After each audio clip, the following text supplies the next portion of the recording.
Bonjour Agnès Pannier-Runacher. Bonjour. Vous êtes secrétaire d'État auprès du ministre des Finances. Vous êtes entré au gouvernement dans le dernier remaniement, au moment où il a fallu, ça avait pris un peu de temps, remplacer Gérard Collomb qui était parti à Lyon. Vous êtes en charge de tous les secteurs liés au ministère de l'Économie et des Finances, mais peut-être avec un focus plus particulier sur tout ce qui est attractivité du territoire, industrie. La défense des entreprises, la santé des entreprises. Est-ce que distribuer des chèques énergie et demander aux entreprises d'aider les particuliers qui ont des difficultés à payer leur carburant est une bonne idée? Oui, c'est une bonne idée parce que vous avez une approche nationale qui consiste à anticiper la transition écologique et énergétique et faire en sorte, par le jeu des taxes, que le diesel soit autant taxé que l'essence. Et ça, c'est logique par rapport au changement. C'est votre politique. Voilà, ça c'est la politique. Et puis à la réalité. Et puis dans le quotidien, vous avez des Français qui 2 fois par semaine passent à la pompe parce qu'ils travaillent et qui doivent faire plus de 30 km pour aller travailler. Et l'augmentation du pétrole, parce que c'est de là que vient l'essentiel. Il y a aussi les taxes, pour un quart de cette augmentation. Tout à fait. L'augmentation du pétrole fait que leur pouvoir d'achat quotidien est atteint. Et pour ces ménages modestes et au travers d'une mesure ciblée, effectivement, on pense qu'il faut accompagner ce moment de transition. Et donc, il y a une taxe nouvelle et des aides nouvelles pour compenser ces taxes. Alors, pas tout à fait, parce qu'il y a une augmentation de la taxe avec un signal prix qui fait qu'on doit amener les gens à délaisser le diesel, remettre l'essence et le diesel, pour ceux qui le peuvent. Je vous signale également que grâce aux primes à la conversion et ces primes cumulées avec les efforts que font les constructeurs et qui s'appliquent aussi à des véhicules d'occasion rendent l'accès à de nouvelles motorisations beaucoup plus Tout ça, Agnès Pannier-Runacher, c'est la théorie, mais il y a la pratique. Par exemple, dans le monde de l'entreprise dont vous venez, vous étiez la directrice générale de la Compagnie des Alpes, donc une énorme entreprise française. Créer une taxe, puis la compenser, par exemple, pour ses clients, c'est quand même quelque chose d'assez contre-intuitif, non? Alors, je ne partage pas du tout ce point de vue parce que c'est une taxe qui ne s'applique pas aux mêmes personnes et qui n'a pas les mêmes rendements. Et en plus, je voudrais ajouter quelque chose. Il y a un fantasme, il y a 2 fantasmes. Il y a le fantasme sur le matraquage fiscal, alors qu'effectivement, c'est le pétrole qui est l'essentiel. C'est un fantasme parce que le matraquage fiscal n'est pas lié, l'augmentation du prix du carburant est quand même liée à 70% à l'augmentation du pétrole. Ces taxes qui rapportent des milliards et il y en a encore à venir en janvier prochain. Et deuxièmement, j'ajoute que tout le monde s'imagine que la taxe augmente. Or, en fait, le changement des motorisations et la diminution de la consommation d'essence liée à ce changement de motorisation fait qu'en réalité, la taxe n'augmente pas au global. Et ça, c'est un point qui est assez important. Et lorsqu'on regarde la prime à la conversion, on en avait prévu 500 000 sur le quinquennat.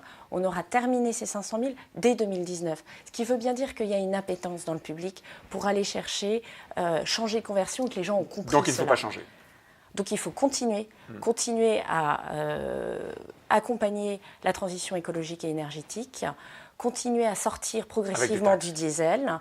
On préfère taxer le carbone et les énergies fossiles que taxer le travailleur. Parce que dans le même temps, je vous rappelle que si vous regardez votre feuille de paye à la fin du mois, vous ne payez plus les charges sociales sur... Pardon, mais cet argument qu'emploie le président de la République à satiété, il gomme le fait que la CSG a augmenté pour payer la baisse des charges. Donc, non, vous dites je préfère augmenter, le président de la République dit je préfère augmenter sur ceci plutôt que sur cela.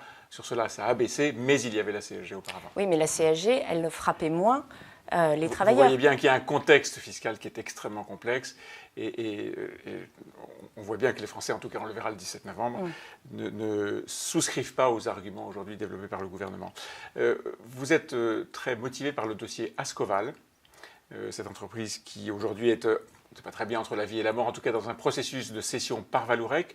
Les derniers démêlés judiciaires portent au 12 décembre la décision de la justice sur la reprise.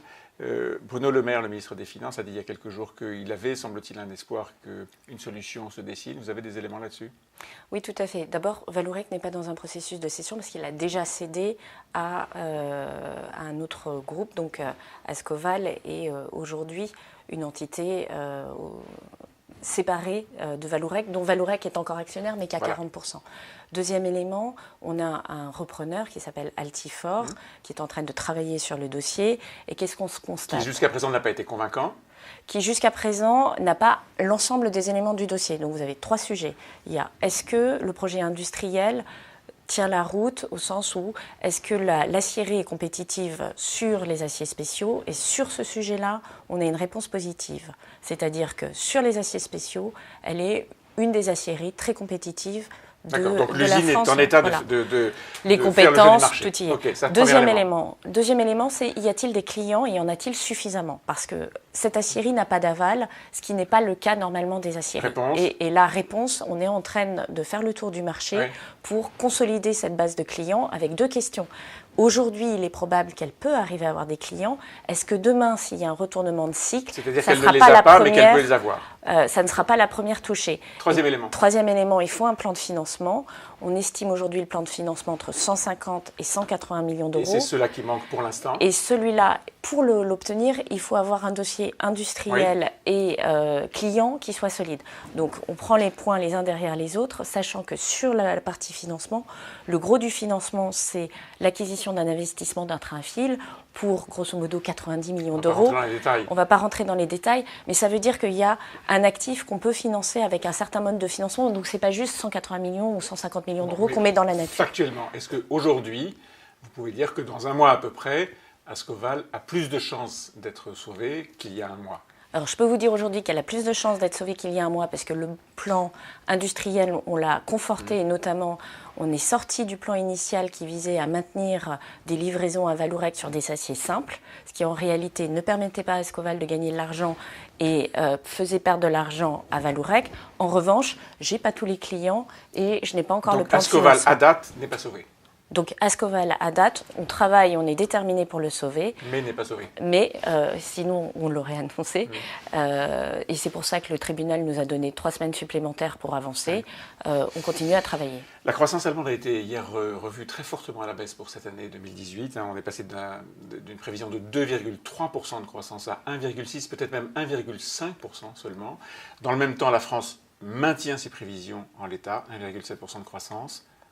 Est-ce que ce chiffre-là de la France, est-ce que les espoirs que vous fondez sur la politique économique ne sont pas un peu surévalués?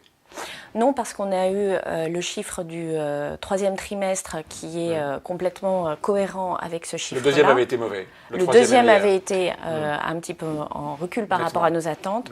Le troisième est en ligne avec nos attentes et les perspectives telles qu'elles sont indiquées, que ce soit par l'OCDE ou par les observateurs étrangers, sont en ligne avec Mais le fait que l'Allemagne ralentisse fortement ne vous préoccupe pas? Si, ça nous préoccupe.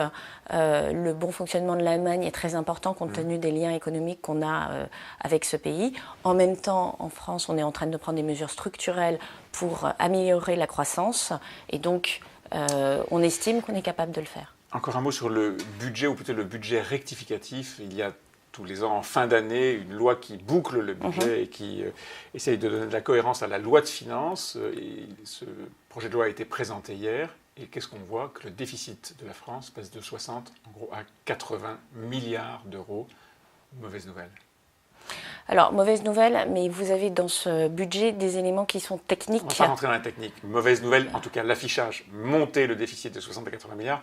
Je le dis différemment. Est-ce que c'est une bonne nouvelle?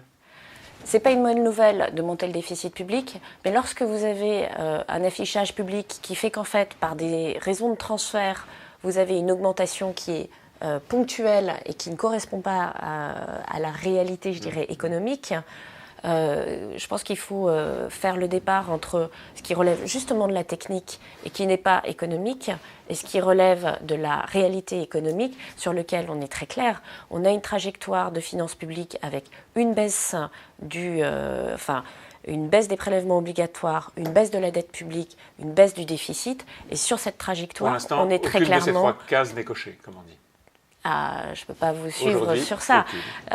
Vous voyez que la trajectoire, elle est en ligne avec ce qu'on a annoncé. On est exactement à l'heure avec nos engagements. Alors, on aura le temps d'en juger un autre jour. Merci beaucoup, Agnès Pannier. Je vous remercie.